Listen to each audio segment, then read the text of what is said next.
अस्सलाम वालेकुम नाजरीन। Doctor Shumaila Hanif, consultant obstetric and gynaecology, Fatima hospital Lahore. क्या आप 32-33 वीक्स में आपने अपना स्कैन कराया और उसमें आपकी बेबी की पोजीशन उल्टी शो की गई है, यानी कि ब्रीच पोजीशन, और अब आप कंसर्न हैं कि क्या आपकी मोड ऑफ डिलीवरी सजेरियन होगी या नहीं? इसके बारे में आप परेशान हैं, तो आज इसी बारे में हम डिस्कस करेंगे कि ब्रीच पोजीशन क्या होती है और आपकी आगे जाके डिलीवरी ऑप्शंस क्या हैं।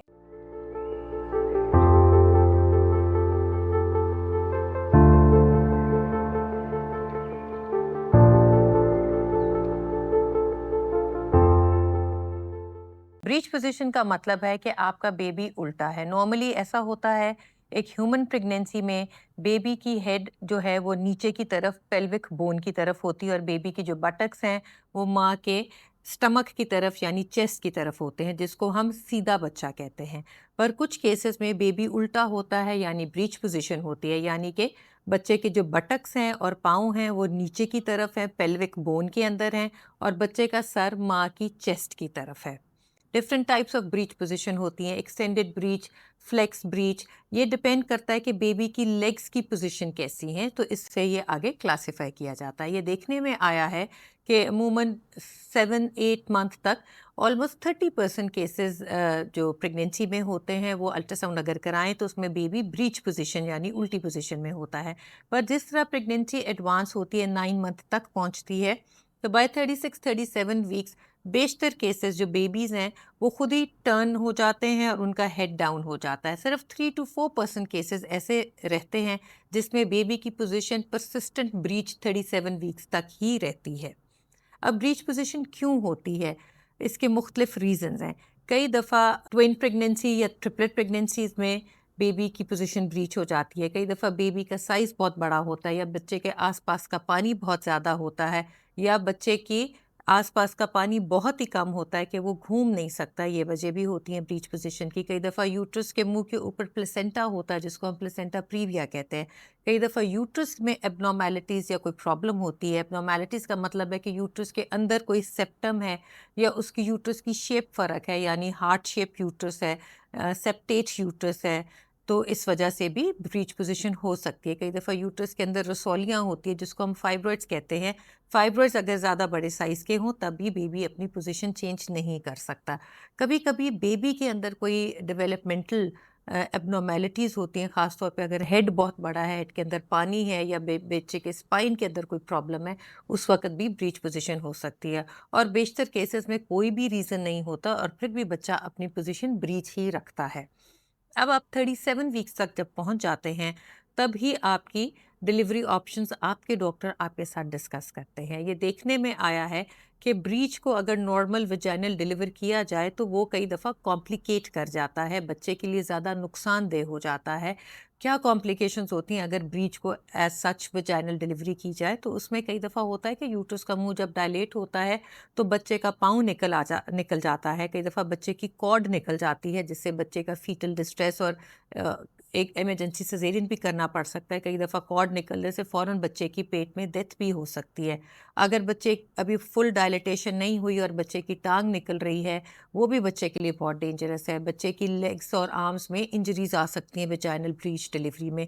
कई दफ़ा निचला पार्ट बच्चे का डिलीवर हो जाता है और बच्चे का सर बड़ा रहता है, तो वो एकदम सर्विक्स जो डायलेट, कई दफ़ा पूरा डायलेट नहीं होता, 8 सेंटीमीटर तक डायलिटेशन में बाकी बॉडी तो निकल आती है, पर जो पीछे सर आ रहा है वो अंदर फंस जाता है, जो बच्चे के लिए बहुत ही डेंजरस है, बच्चे की जान के लिए बहुत खतरा है। तो कई दफ़ा ब्रीच डिलीवरी के साथ इतनी कॉम्प्लिकेशंस हो सकती हैं कि उसको सेफ नहीं समझा जाता।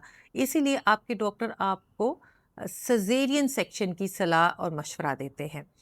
कई दफ़ा पेशेंट्स हमसे पूछते हैं कि क्या हमारा बेबी आप डॉक्टर्स खुद अंदर रोटेट कर सकते हैं या नहीं? इसको हम एक्सटर्नल कफेलिक वर्जन कहते हैं, कि पेट के ज़रिए आपके डॉक्टर बेबी को टर्न करने की कोशिश करते हैं। अब इसकी भी जो सिलेक्शन क्राइटेरिया होता है, यानी कि आपके बेबी का साइज़ 3.5 केजी से ज़्यादा नहीं होना चाहिए, प्रीवियस आपका कोई सिज़ेरियन नहीं होना चाहिए, ट्विन प्रेगनेंसी नहीं होनी चाहिए, आपको कोई ब्लड प्रेशर या शुगर के मसाइल नहीं होने चाहिए, पानी की मिकदार नॉर्मल होनी चाहिए, यूट्रस के अंदर कोई एबनॉर्मेलिटी नहीं होनी चाहिए, कोई फाइब्रॉइड नहीं होना चाहिए, और टाइप ऑफ ब्रीच पे भी डिपेंड करता है, यानी कि फ्लेक्स ब्रीच में एक्सटर्नल कफेलिक वर्जन घुमाना आसान होता है, अगर एक्सटेंडेड ब्रीच है उसमें ऐसा करना मुश्किल हो जाता है। एक्सटर्नल कफेलिक वर्जन भी 37 वीक्स पे ही किया जाता है, और इसमें भी इस प्रोसीजर के दौरान भी सडनली ऐसी कॉम्प्लिकेशंस ज़ाहिर हो सकती हैं जिसके लिए फ़ौरन ही सिजेरियन सेक्शन करना पड़े।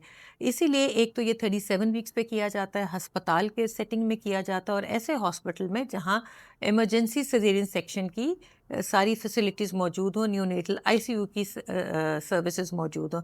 जब आपके डॉक्टर आपको ऑप्शन दें कि वो एक्सटर्नल कफेलिक वर्जन का प्लान कर रहे हैं, तो जब एक्सटर्नल कफेलिक वर्जन किया जाता है तो उस दौरान कई दफ़ा जो आवल है वो फट जाती है, जिसको हम एब्रप्शन कहते हैं, जो एक एक्यूट इमरजेंसी है। कई दफ़ा पानी की थैली फट जाती है, जिसके वक्त भी हमें सिजेरियन करना पड़ सकता है। कई दफ़ा पानी की थैली फट जाए तो साथ कॉर्ड निकल जाती है, जो एक इमरजेंसी प्रॉब्लम है, नहीं तो कॉर्ड निकल जाए तो बच्चा के पेट में डेथ फ़ौरन ही हो सकती है। तो एक्सटर्नल कफेलिक वर्जन की भी अपनी मसाइल रिस्क्स हैं, इसलिए जो सबसे बेस्ट और सेफेस्ट ऑप्शन ब्रीच प्रेजेंटेशन में आपके डॉक्टर आपको कहते हैं और साइंटिफिक एविडेंस भी हमें बताते हैं, वो है कि प्लान सिजेरियन सेक्शन जो 37 वीक्स के बाद किया जाए।